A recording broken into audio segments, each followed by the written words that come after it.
Super league 2025-এর 6 নম্বর match Lahore Qalandars বনাম Karachi Kings. ম্যাচটা ছিল একেবারে জমজমাট, দারুণ সব পারফরম্যান্সে ভরপুর।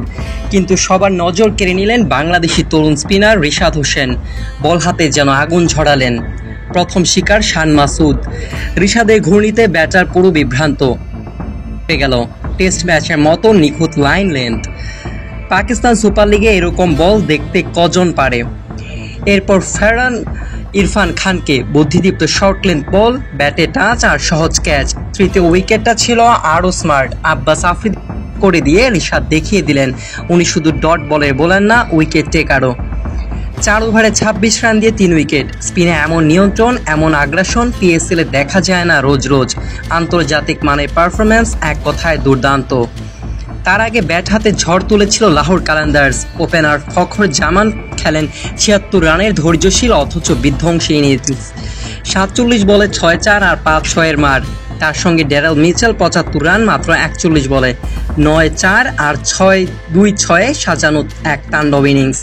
এই দুই ব্যাটারের জুটিতেই ভর করে লাহোর তোলে বিশাল স্কোর 201 রানে 6 উইকেট। রিশাদ হোসেনের অবদান 2 রান।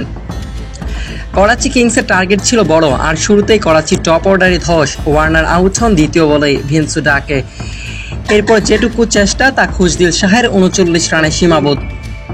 শেষ দিকে আদা মিলনে 16 রান করলেও কোনো কাজে আসেনি। পুরো দল গুটিয়ে যায় 19.1 ওভারে মাত্র 136 রানে।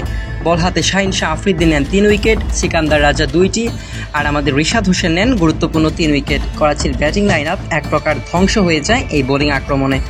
লাহোর কালান্দার্স জয় পায় বিশাল ব্যবধানে 65 রানে। ম্যাচ সেরা হন ফখর জামান, কিন্তু বাংলাদেশিদের চোখে আসল হিরো রিশাদ হোসেন।